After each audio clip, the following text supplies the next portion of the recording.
Assalamualaikum warahmatullahi wabarakatuh. Alhamdulillahi rabbil alamin. Wassalatu wassalamu ala ashrafil anbiya'i wal mursalin wa ala alihi wa sahbihi ajma'in.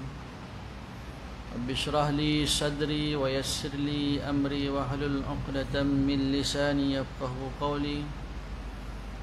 Allahumma 'allimna mimma jahilna wa dhakkirna mimma nasina. Allahumma faqihna fid din. Wa qur rabbi zidni 'ilma wa qur rabbi zidni 'ilma. Allahumma ij'alna minal ladzina yastami'una al-qawla fayattabi'una ahsanah. Amma ba'd. Alhamdulillah, summa alhamdulillah.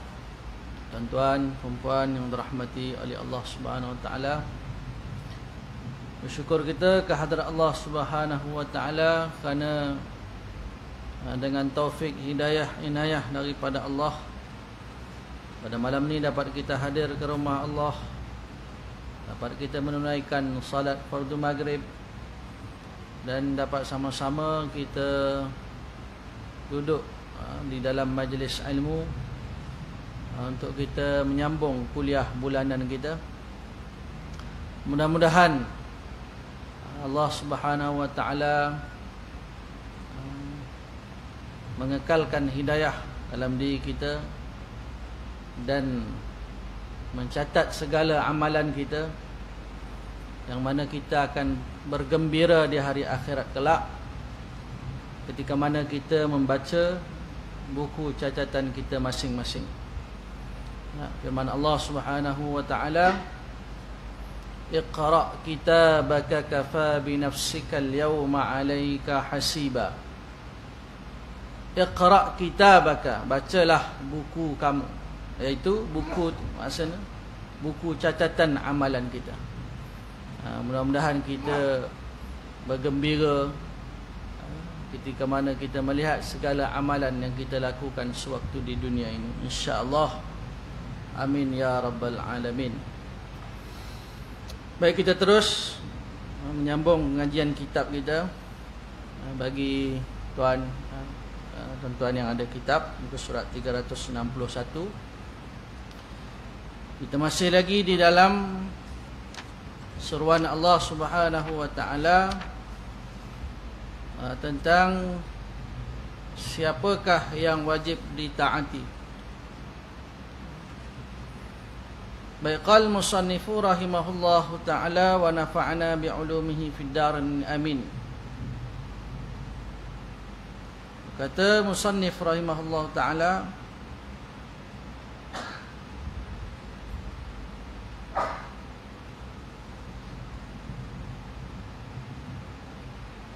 Aisyah radhiyallahu anha berkata, semoga Allah Subhanahu wa taala mengasihi wanita mukminah, generasi pertama ketika Allah Subhanahu wa taala menurunkan ayat yang bermaksud. Sebelum ini tuan-tuan, kuliah yang lepas kita membaca tentang kisah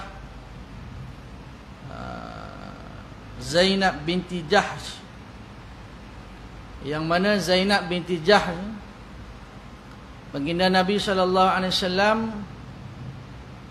pinang beliau untuk dinikahkan dengan siapa tuan-tuan? Zaid. Dengan Zaid. Zaid bin Harisah. Pada mulanya Zainab radhiyallahu anha menolak. Mula-mula dia tolak. Mula-mula dia tak taat. Kemudian bila mana turun firman Allah Subhanahu wa taala, "Wa ma kana lil mu'minin wa la mu'minatin idza qadallahu wa rasuluhu amran ay yakuna lahumul khiyaratu min amrihim." Surat sebelah tu, sebelah ya.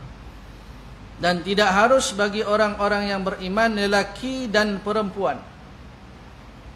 Maknanya orang beriman, sama ada lelaki ataupun wanita, apabila Allah dan Rasulnya menetapkan keputusan mengenai sesuatu perkara, tidaklah harus mereka mempunyai hak memilih ketetapan sendiri mengenai urusan mereka. Bila mana Allah Ta'ala dan Nabi SAW menetapkan keputusan, maka dia tidak ada pilihan lain. Maka tuan-tuan, selepas itu barulah Zainab binti Jahsh dia nak nikah dengan Zaid bin Harisah. Ini ketaatan kepada Allah Ta'ala dan ketaatan kepada baginda Rasulullah sallallahu alaihi wasallam. Baik, malam ni kita melihat itu tentang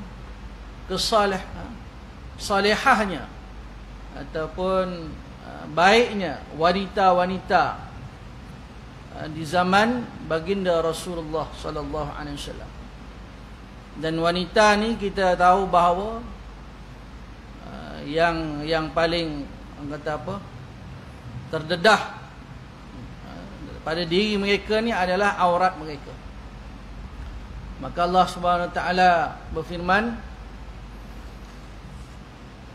wa qul lil mu'minati yaghdudna min absarihinna, dan katakanlah kepada perempuan yang beriman supaya menyekat pandangan mereka daripada memandang yang haram. Orang perempuan pun dia tak boleh melihat orang kata apa, kalau biasanya yang melihat perempuan ni lelaki melihat perempuan, kerana wanita itu adalah hiasan. Tetapi wanita juga kena jaga pandangan.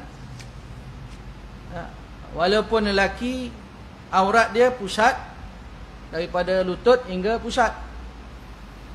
Mandi di pantai, mandi di kolam, mandi di air terjun. Kadang-kadang orang lelaki ni dia tak sedar diri. Kalau body dia muscle ke apa, ada sikitlah six packs ke apa, kan?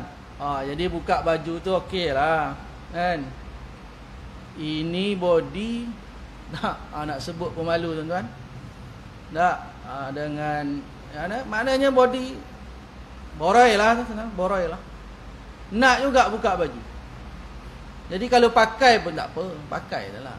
Tak, sebab ada isteri orang, ada anak orang, ada. Tak, sebaik maknanya dari segi adabnya pakailah. Habis mandi salin.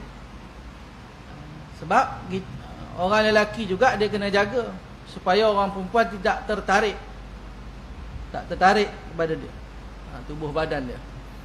Maka wanita juga kena yaghdudna, maknanya sekat, maknanya tunduk pandangan. Ini wa qul lil mu'minat, orang perempuan beriman. Qul lil mu'minin na yaghuddu. Qul lil mu'minin tu bagi orang lelaki yang beriman pun kena jaga pandangan juga. Wa yahfazna furujahunna, dan memelihara kehormatan mereka. Wa yahfazna furujahunna, orang perempuan kena jaga. Dalam Quran sebut furujahunna, kemaluan, maknanya kehormatan kena jaga. Kerana wanita bila terjadi zina wal iyad billah min zalik, maka yang menanggung malu adalah wanita. Sebab itu kalau lelaki merogol, rogol, dia punya hukuman dia sebat. Tambah-tambah lagi wanita yang dirogol tu bawah umur, masaklah, sebatlah berapa pun bagi dia kata hukum sivil sebagainya lah, supaya dia tak merogol lagi. Kalau ikut hukum Islam, yang belum nikah berzina sebat 100 rotan. Yang dah pernah nikah, dia berzina juga, rajam sampai mati. Itu tuan-tuan hukum Islam. Maka orang perempuan wa yahfazna furujahunna, jaga kehormatan mereka. Baik, itu dalam hadis Nabi SAW bersabda, "Idza lam tastahi," jika kamu tak malu. Jika kamu dah tak ada malu dah, tak ada perasaan malu, fasna' ma syi'ta, kamu buatlah apa yang kamu nak. Maknanya kalau dah tak malu. Hari ni tuan-tuan yang dimuliakan oleh Allah Ta'ala, malu ni bukan saja pada orang perempuan, lelaki pun kena malu. Ini hari ni tuan-tuan dah tak ada malu dah. Nak berjoget ke, nak sembang apa ke dan sebagainya, tak ada dah. Tak ada perasaan malu dulu, dah tak ada. Jadi malu ni tuan-tuan adalah benteng. Malu. Orang lelaki dia malu dengan perempuan, benteng. Dia tak dapat nombor telefon, dia tak dapat nak mengorat sebab malu. Tapi kalau yang peramah, apa, playboy ke apa, ayat saja, apa, pick up line tak tahu lah, zaman saya dulu umur belas-belas, sekarang dah 39 dah. Tak ada rasa pick up line kan ada dah, wallahu alam, saya tak ingat. Itu yang apa, lawak-lawak apa tu, pentas apa benda tu, pick up line. Bini orang pun dia ngorat, nenek orang pun dia ngorat. Jadi tuan-tuan, ini semua tuan-tuan terdedah kepada apa? Tak adanya perasaan malu. Dulu tuan-tuan zaman Nabi SAW ni adanya malu. Dulu Nabi SAW kalau dengan ipar dia, contohnya dengan Asma, adik kepada Sayyidatina Aisyah radhiyallahu anha. Jadi ipar dia masuk, maknanya jumpa dalam rumah ke dan sebagainya. Nabi SAW kalau Asma pakai baju yang tak, orang kata apa, agak, maknanya tak sempurna lah menutup aurat, Nabi SAW berpaling. Nabi SAW bersabda, bila mana wanita tu dah cukup umur dia dah baligh, maka dia kena jaga dengan mahram. Dululah tuan-tuan, dulu. Sekarang Allah, sedih tuan-tuan. Kalau sampai hari ni ada lagi keluarga yang masih jaga, adanya tirai di antara dapur dengan ruang tamu, okey. Maknanya ada. Dengan ipar perempuan tak bergurau lebih-lebih, tak bersembang lebih-lebih, yang perlu-perlu saja. Okeylah. Ini jadi semua ini adalah benteng tuan. Malu tu. Sebab itu Nabi SAW kata, kalau dah tak malu, buatlah apa saja yang kamu nak.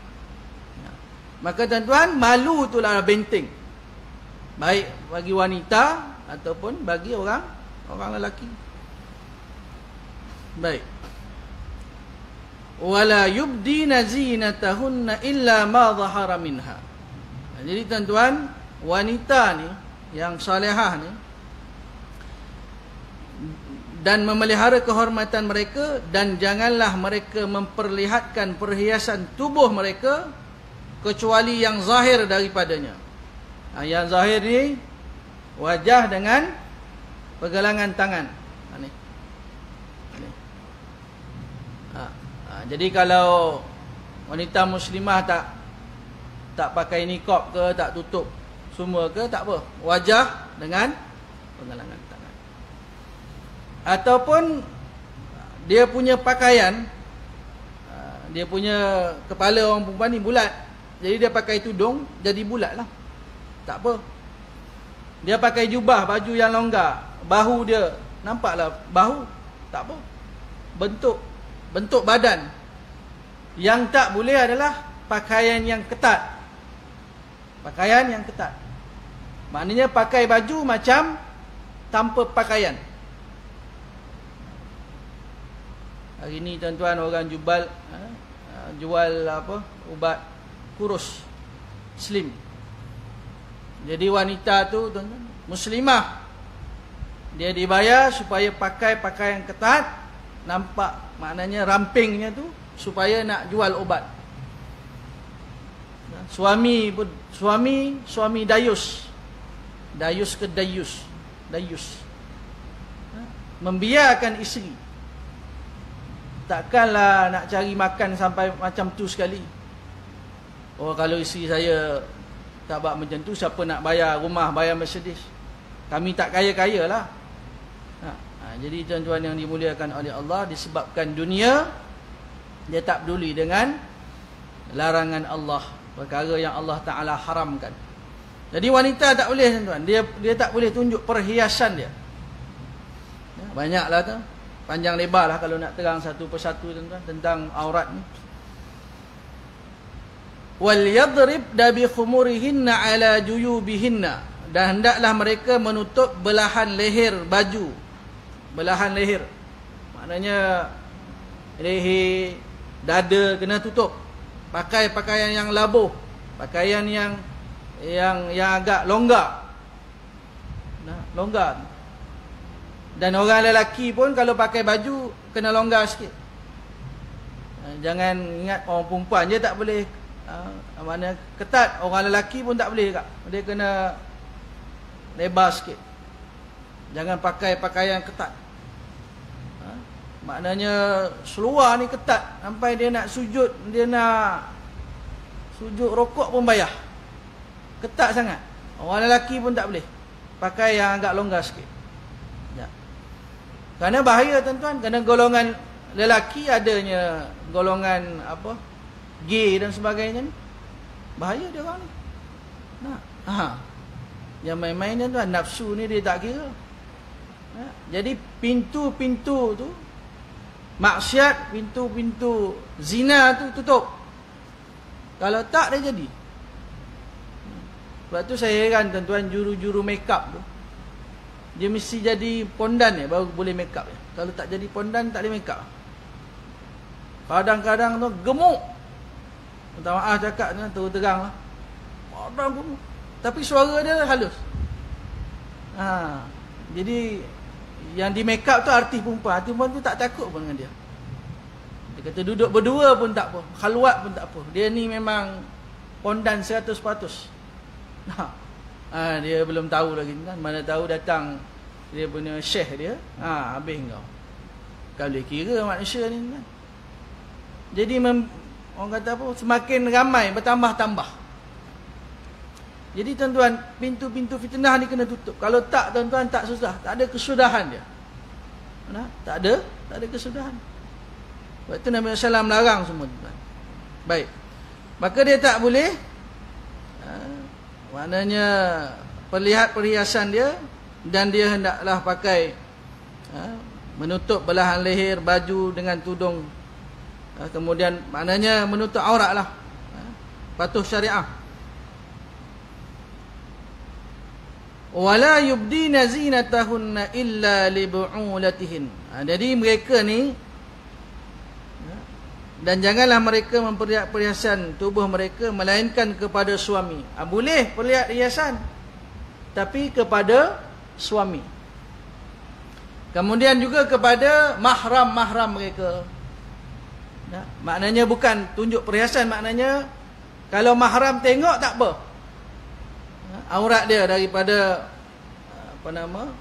maknanya lutut hingga kepala. Kemudian dia aurat wanita ni, wanita dengan suami tak ada batas, suami isteri. Kemudian dengan mahram. Kemudian wanita sesama wanita Islam. Kemudian wanita muslimah dengan wanita kafir. Dan wanita sama wanita pun dia kena jaga aurat, sebab takut-takut, tuan-tuan, dia pergi cerita. Dia tengok satu perempuan tu cerita kat kawan dia ke apa ke, didengar oleh lelaki, orang lelaki dengar. Perempuan ni sekian, perempuan ni rambut dia panjang, perempuan ni jadi itu juga aurat. Jadi wanita tu dia kena amanah. Sebab itu wanita kafir kita tak boleh percaya pada dia. Kemungkinan dia kawan-kawan dia ambil gambar. Lepas tu dia sebarkan. Boleh? Mana tahu tuan-tuan. Dia dendam ke dan sebagainya. Jadi nak selamat, jaga. Tutup aurat dengan sempurna. Ya. Baik, melainkan kepada suami mereka atau bapa mereka. Illa li bu'ulatihinna aw abaihin. Maknanya bapa mereka. Aw abai bu'ulatihinna. Bapa mereka atau bapa mertua. Bapa mertua pun boleh melihat kepada menantu dia. Aw abnaihinna aw abnai bu'ulatihin. Bapa mertua mereka atau anak-anak mereka atau anak-anak tiri mereka. Aw ikhwanihinna aw bani ikhwanihinna aw bani akhawatihin. Atau saudara mereka atau anak bagi saudara mereka yang lelaki atau anak bagi saudara mereka yang perempuan. Aw ma malakat aymanuhunna aw at-tabi'ina ghairi ulil irbati minar rijali aw at-tifli alladhina lam yadhharu ala awratin nisa. Atau perempuan-perempuan Islam atau hamba-hamba mereka atau orang gaji dari orang-orang lelaki yang telah tua. Ni tuan-tuan, lelaki yang telah tua. Ulil irbati minar rijal. Orang tua pun tuan-tuan tengok juga. Kadang-kadang tua-tua macam tak bermaya, tapi dalam dia membuat buah, bukan boleh kira tuan-tuan. Jadi tuan-tuan, dia Imam Asy-Syafi'i rahimahullahu ta'ala, dia ada qaul jadid dengan qaul qadim. Itu tuan-tuan boleh rujuklah fiqah tentang hukum. Maknanya berubah. Qaul qadim, qaul jadid lain, qaul qadim lain. Cuma kita mazhab Syafi'i ni, kalau batal wuduknya dengan sentuhan. Ada mazhab sentuh saja tak membatalkan wuduk. Dia kena bersama dulu baru batal wuduk. Itu panjang lebar lagi lah tuan-tuan. Lelaki yang telah tua yang tidak berkeinginan kepada perempuan. Ini juga orang kata apa, dia ada panjang lah dia punya perbahasan dia tuan-tuan. Bukan makna ada orang tua tanya dia, kamu ni ada keinginan? Saya tak ada apa dah Ustaz. Kamu tak apalah, boleh tengok perempuan. Maknanya dia tak ada masalah, dia ni dia tak akan merogol. Tak. Itu panjanglah dia punya perbahasan tuan-tuan. Maknanya lelaki tua yang tidak ada keinginan kepada perempuan, atau kanak-kanak yang belum mengerti lagi tentang aurat perempuan, atau budak-budak. Budak-budak tuan-tuan. Tapi budak-budak tuan-tuan jangan kita ingat, kita anggap dia tak tahu apa tuan-tuan. Budak-budak jangan. Dia tengok YouTube macam-macam tuan-tuan. Apa benda dia tak tengok dalam YouTube tuan-tuan. Alah, dia tengok kartun. Kartun lah kartun. Kartun orang kafir punya. Kartun orang kafir. Yang kita tak pernah ajar pun anak kita tahu. Rupanya belajar daripada video, daripada YouTube. Kita pantau juga anak-anak kita tuan-tuan. Dan janganlah mereka menghentak kaki mereka untuk diketahui orang akan apa yang tersembunyi dari perhiasan mereka. Orang perempuan ni dia tak boleh. Wala yadribna bi arjulihinna liyu'lama ma nukhfina min zinatihin. Dia pakai kasut tumit dia tu tinggi ke keras ke, dia berjalan tak berbunyi. Jadi dengar bunyi tu tuan-tuan, orang lelaki tahu ini bunyi jalan perempuan. Ataupun dia pakai rantai emas. Orang perempuan hari ni dekat kaki pun pakai. Tangan, kaki pakai, tangan pakai, keluar stukin tak pakai. Kita dah, emas kaki ada, tangan ada, kaya. Semua benda nak ditunjuk. Semua benda nak ditunjuk tuan-tuan.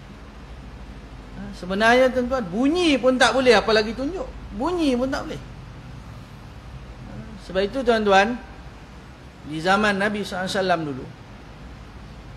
Dulu zaman Sayyidina Umar radhiyallahu anhu, maknanya wanita-wanita yang nak pergi ke masjid surau, nak pergi ibadah lah, bukan boleh pergi macam tu je, dia ada syarat-syarat dia. Nah, kalau pergi tu terdedah kepada fitnah, baik tak payah pergi. Nah, padahal ke masjid surau tu nak pergi solat berjemaah, nak dengar kuliah. Tapi kalau dia pergi pakai perfume, wangian yang berlebihan, menarik orang lelaki, goda dan sebagainya, maka lebih baik dia solat di rumah. Jadi orang perempuan tu kena hati-hati dengan benda ni. Jadi Islam ni tuan-tuan, dia menjaga. Dia jaga orang perempuan ni, bukan nak kongkong dia, tak. Tapi nak jaga.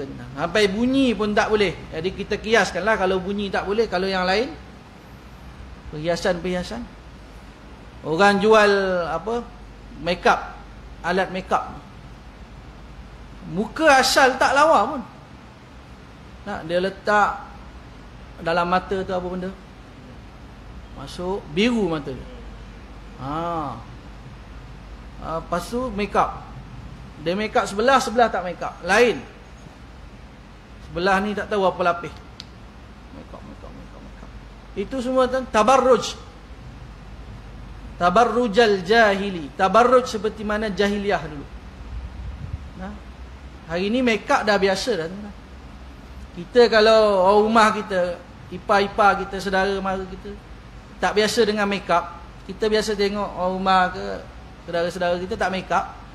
Bila kita tengok orang makeup rasa pelik.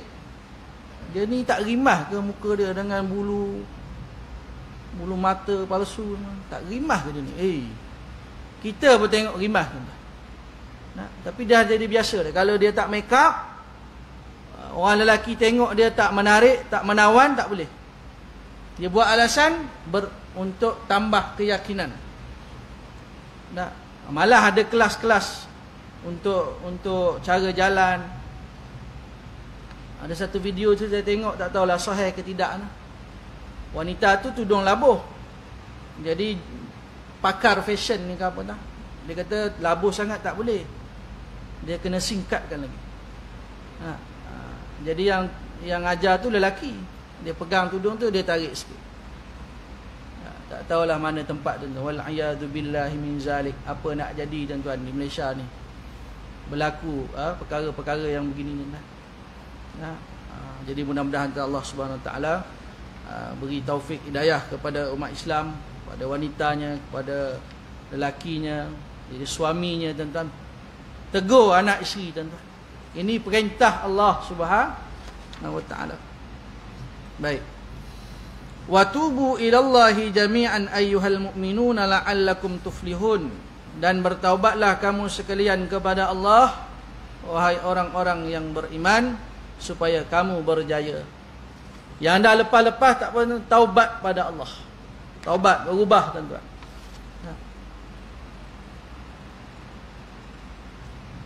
Baik, mereka pun mengambil dan menggunting kain selendang untuk dijadikan tudung kepala. Ketika mana turun perintah Allah tentang hijab tuan-tuan,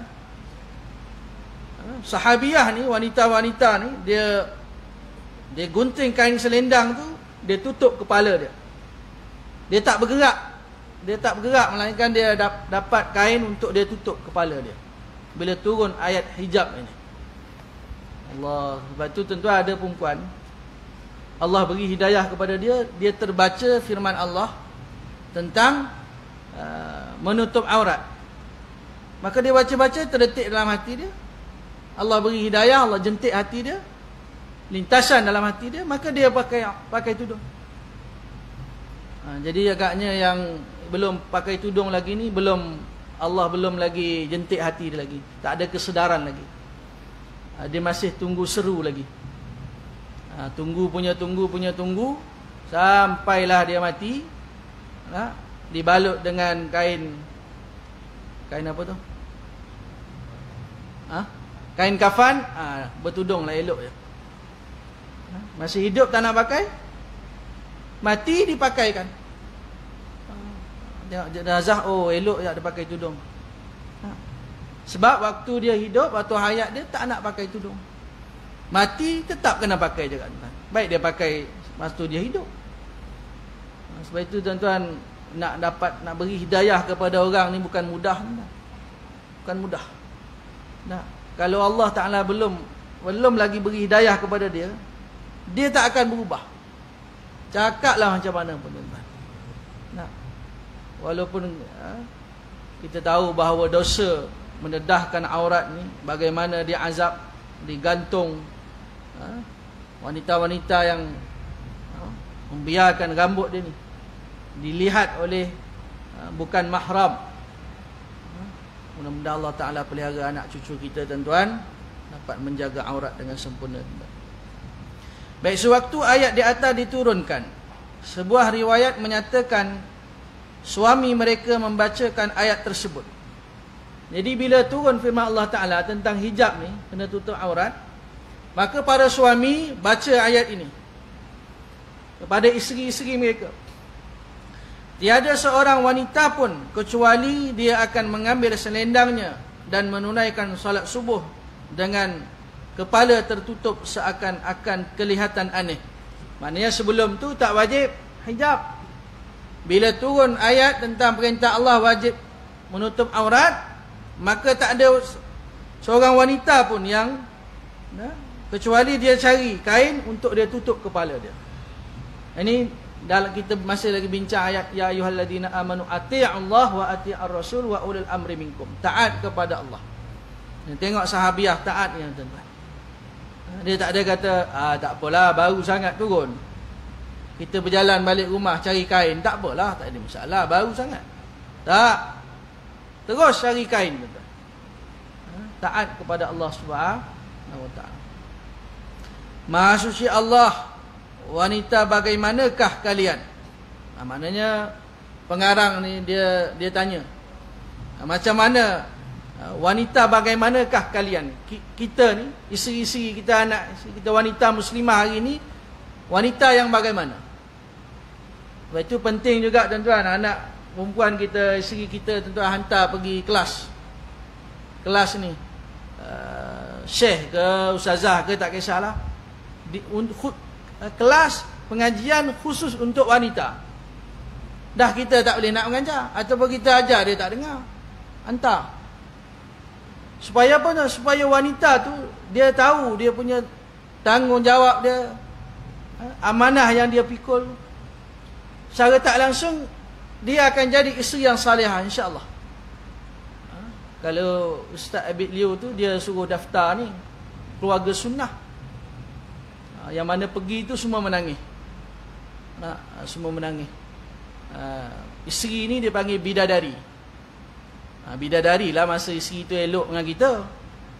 Kalau dia tengah marah, dia tengking-tengking kita, takkan kita panggil bidadari. Tak panggil bidadari, panggil lain lah, panggil singa lah, panggil harimau lah, cakar tu. Ikutlah tuan-tuan, bagaimana cara pun, yang penting muslimah kita tuan-tuan mendapat ilmu, peringatan. Kadang kita ni tahu tapi terlupa. Orang perempuan bukan dia tak tahu. Bukan orang perempuan sinilah, orang perempuan tempat lain. Bukan dia tak tahu tapi dia terlupa, dia kena ingatkan. Jadi isteri kena layan suami, jadi isteri kena ni, cakap lembut, jadi isteri kena didik anak. Peranan dia, aurat kena jaga, pakai macam ni tak boleh. Kadang-kadang diingatkan. Dan kadang-kadang orang luar yang bagi nasihat lebih dia dengar daripada kita suami. Dan tengok muka kita puluhan tahun dah, dia tak dengar dah cakap kita kan. Yang dengar tu alhamdulillah lah tuan. Baik.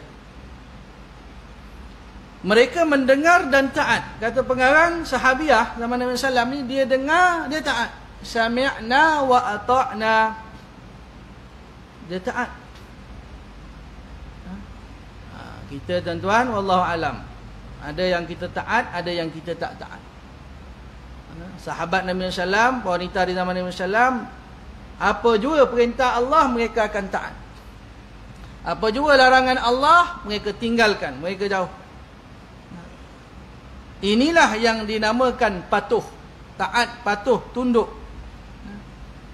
Mereka mengerjakan perintah Allah Ta'ala dengan segera, biarpun perintah itu bertentangan dengan keinginannya. Biasanya tuan-tuan, perintah-perintah Allah ni tak kena dengan hawa nafsu kita. Suruh semayang, suruh tutup aurat, suruh apa lagi? Suruh puasa. Maknanya tak kena dengan hawa nafsu kita. Tetapi walaupun berlawanan dengan hawa nafsu kita, disebabkan ianya perintah Allah, sunnah Nabi SAW, maka wajib kita taat. Berikut adalah teladan lain yang lebih menakjubkan.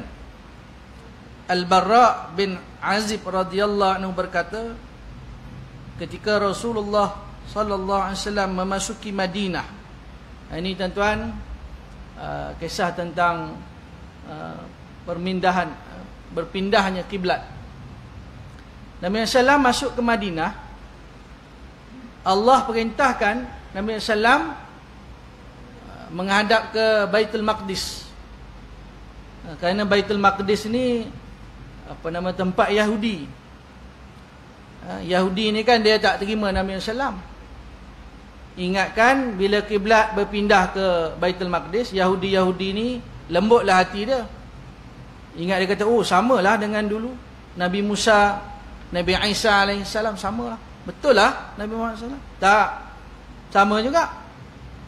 Tetap juga tak beriman dengan Nabi SAW.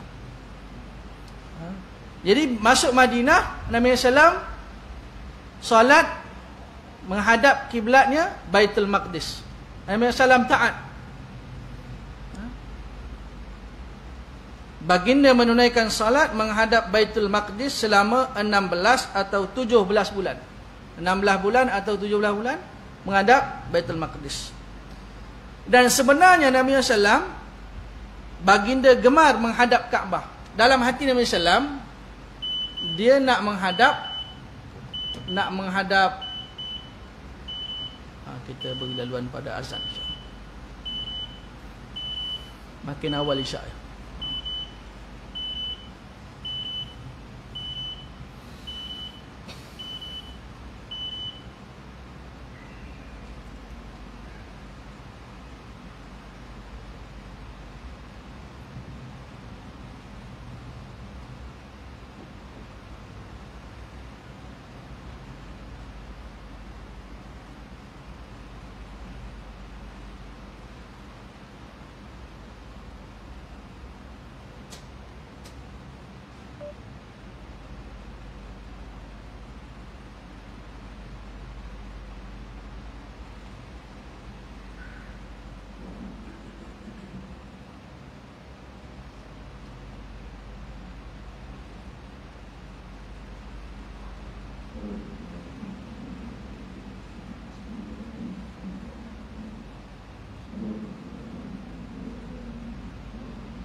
Bismillahirrahmanirrahim. Allahumma salli ala sayyidina Muhammad.